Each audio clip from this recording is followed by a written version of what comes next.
Hello everyone and welcome to a quick discussion video about what we know so far for MK1's story. Being that MK1 has rebooted the franchise entirely, in that relationships and alliances have almost completely changed, I want to discuss what we know for fact so far, and what could be true and what I think about it. Also, please feel free to comment what you think in the comments below, and while you're down there, how about dropping a like and subscribing? I'd really appreciate it. Alright, well, without further ado, let's get into the video.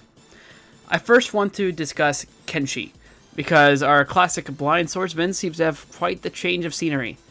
I think the biggest change would be that Kenshi actually seems to align himself with the Black Dragon, as described in this interaction. Kuai Liang says I shouldn't trust the Black Dragon. In this, as in all timelines, they are scoundrels. Which, for those who don't know, the Black Dragon is essentially a criminal organization that deals in weapons and all that stuff, and actually originally Kano was one of the top dogs for that organization. It also seems that Kenshi used to work for the Yakuza, which I'm not sure if was always the case, but at least in this timeline it's 100% the case. And in this interaction about a war that Kenshi is apparently a part of, you can see it's kind of influenced his actions. Your war on the underworld is taking innocent lives. Am I to blame for my enemy's wanton violence? As you can see, he seems to have enemies with the underworld, which is unclear if they're referring to the Nether Realm. I'm not actually sure. Maybe even the Chaos Realm. I don't know. Please put Havoc in the game, Nether Realm. Kenshi in this also seems to be less reserved and more self-righteous, as shown in this interaction with Katana. Losing your sight. I can't imagine. If I can't stand one thing, Princess, it's pity. After all, this evidence does seem our friend Kenshi has changed quite a bit, but that is with only the information we have. You know, that is only surface level stuff, so we shall see in the future.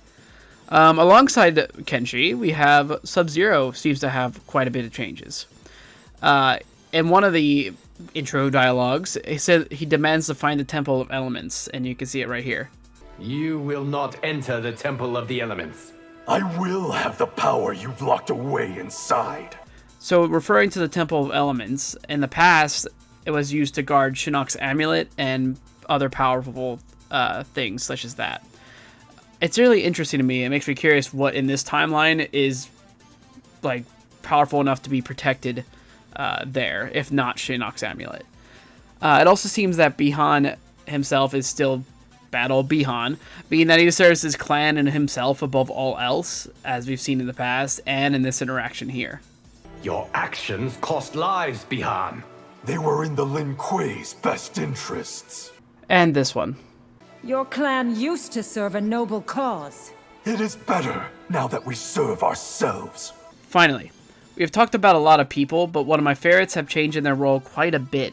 Katana seems to play the role similar to Jade for Melina. So, for Jade to her, you know. It seems Katana, as her sister, is a sort of counsel for Melina, as shown in this quote here. Living in your sister's shadow wastes your potential. It is my duty and privilege to serve her.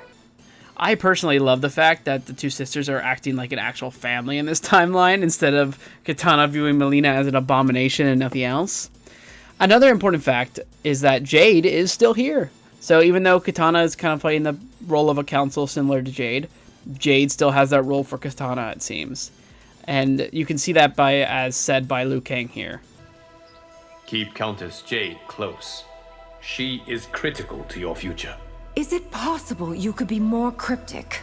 Now, I also wanted to discuss one other oddball thing before we wrap up this video. It's been a really quick video, but I just kind of wanted to put this together because, I don't know, found it interesting. Plus, Mortal Kombat 1, really hyped for it.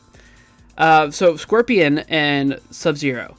They're now brothers in this timeline, as probably many of you know if you've watched the reveal. And them being brothers kind of makes for an interesting thing of some people are saying that Scorpion is Kuai Liang instead of Hanzo Hasashi.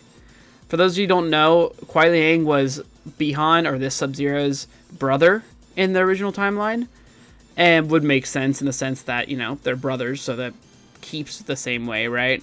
And the big change would actually be that the one that originally took the mantle of Sub-Zero is now Scorpion, which would be very interesting, because then where's Hanzo? Like, we could probably have Hanzo maybe as a new version of himself, which would be very interesting.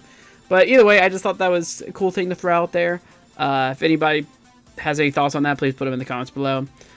Alright, so that's basically nearly everything we know. There is quite a bit, and I would say some of the more important things I put out here. I will plan to make more Mortal Kombat content in the future, especially when the game releases, and I also plan to do some history of the series videos. And as time goes on, please stay tuned if you want to see those. And thank you all for watching. Drop a like, subscribe, and I'll see you on the next video. Be good people. Bye.